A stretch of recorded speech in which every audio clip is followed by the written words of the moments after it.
कामचोर देवरानी। एक बार की बात है, सुषमा अपने पूरे परिवार के साथ खुशी खुशी मोहन नगर में रहती थी। उसकी दो बहुएं थी, पल्लवी और शिवानी। एक दिन दोनों बहुएं रसोई में काम कर रही होती है कि तभी उनकी सास सुषमा उन्हें बुलाती है। अरे बहू, जरा इधर तो आना। शिवानी, जरा जाकर देखना सासू माँ क्या कह रही है। दीदी आप ही देख लो ना जाकर, आपको भी तो सुनाई दे रहा है। अरे मैं आटा गूंद रही हूँ ना, तुम चली जाओ। हाँ तो मैं भी तो सब्जी काट रही हूँ ना दीदी। अरे बहू जल्दी आओ।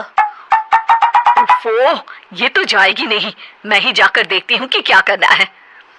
पल्लवी सुषमा के कमरे में जाती है। जी मम्मी जी, क्या हुआ? शाम को घर पर कुछ मेहमान आने वाले हैं, तो तुम अच्छा सा खाना बना लेना बहू। ठीक है मम्मी जी, आप बता दीजिए क्या क्या बनाना है और कितने लोग आ रहे हैं। सुनील की मौसी जी और उनका पूरा परिवार आ रहा है। कुल मिलाकर 3 लोग और हमें मिलाकर हुए 9 लोग। तो अभी से ही तैयारी करना शुरू कर दो। और हाँ, घर की सफाई भी कर देना, हाँ अच्छे से। जी मम्मी जी, सब काम हो जाएगा, आप चिंता मत कीजिए। पल्लवी शिवानी को घर में मेहमान आने वाले हैं इसके बारे में बताती है।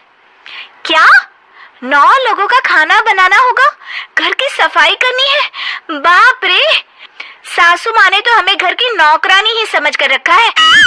ऐसा नहीं बोलते शिवानी, हम इस घर की बहू हैं और घर के काम करना हमारा फर्ज है। दीदी तो है ही सासू माँ की चमची, जब देखो सासू माँ सासू माँ। मैं तो इतना सारा काम नहीं करने वाली। शिवानी कपड़े लेकर गमला साफ कर रही होती है और चक्कर आने का नाटक करने लगती है। मेरा सिर चकरा रहा है। तभी वहाँ पल्लवी और सासू माँ जाते हैं। अरे बहू, क्या हो गया तुम्हें?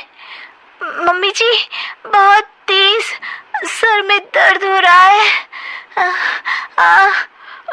तुम एक काम करो शिवानी, आराम कर लो। नहीं नहीं दीदी, घर में मेहमान आने वाले हैं, मुझे आपकी मदद करनी चाहिए। अरे कोई बात नहीं शिवानी, तुम आराम कर लो, मैं सब काम कर लूंगी। ठीक है दीदी, अगर आप इतना कह रही हैं तो आराम कर लेती हूँ। शिवानी आराम से अपने कमरे में मैगजीन पढ़ रही होती है। इसे कहते हैं आराम की जिंदगी। इतना सारा काम। चलो सारा काम खत्म हो गया, शिवानी को देख आती हूँ।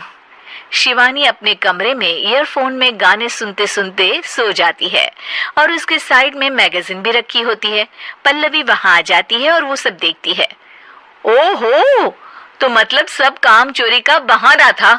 अभी बताती हूँ इसको। घर का सारा काम मुझे करना पड़ा और ये महारानी यहाँ मैगजीन पढ़ रही है, गाने सुन रही है।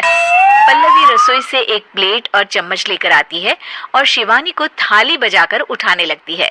शिवानी अचानक से उठती है। उठ गई महारानी, गाने भी सुन लिए, मैगजीन भी पढ़ ली। तुम तो बहुत बड़ी झूठी निकली शिवानी। तुमने सर दर्द का बहाना बनाया ताकि काम करने से बच सको। हाँ बनाया बहाना, तो क्या करती, इतने सारे काम करती। मुझे कोई शौक नहीं है चापलूसी का। क्या चापलूसी? तुम्हें लगता है कि मैं सारे काम चापलूसी के लिए कर रही हूँ? नहीं तो क्या। तभी वहाँ सासू माँ आ जाती हैं। अरे बहू, वो लोग बस आने ही वाले हैं, तुम तैयारियां कर लो। जी सासू माँ, तुझे तो मैं बाद में देखती हूँ। सब खाना खाने बैठते हैं और खाना शुरू करते हैं। तभी सुनील की मौसी बोलती है। वाह भाई वाह, खाना तो बहुत ही अच्छा बना है सुषमा जी, एक एक चीज में क्या स्वाद है। ये सुनकर शिवानी मुंह बना लेती है। उसे अपनी जेठानी की इतनी तारीफ रास नहीं आती। आपकी बहुएं तो बहुत ही अच्छा खाना बनाती हैं। हाँ बनाती तो दोनों ही अच्छा है, पर आज ना ये सारा खाना बड़ी बहू ने बनाया है। छोटी बहू की तबीयत ठीक नहीं थी, सो इसलिए। मानना पड़ेगा सुषमा जी, आपकी बड़ी बहू तो बहुत ही गुणवान है। पल्लवी की तारीफ सुनकर शिवानी को जलन होती है। पल्लवी ये सुनकर खुश हो जाती है और शिवानी की तरफ देखकर उसे चिढ़ाती है।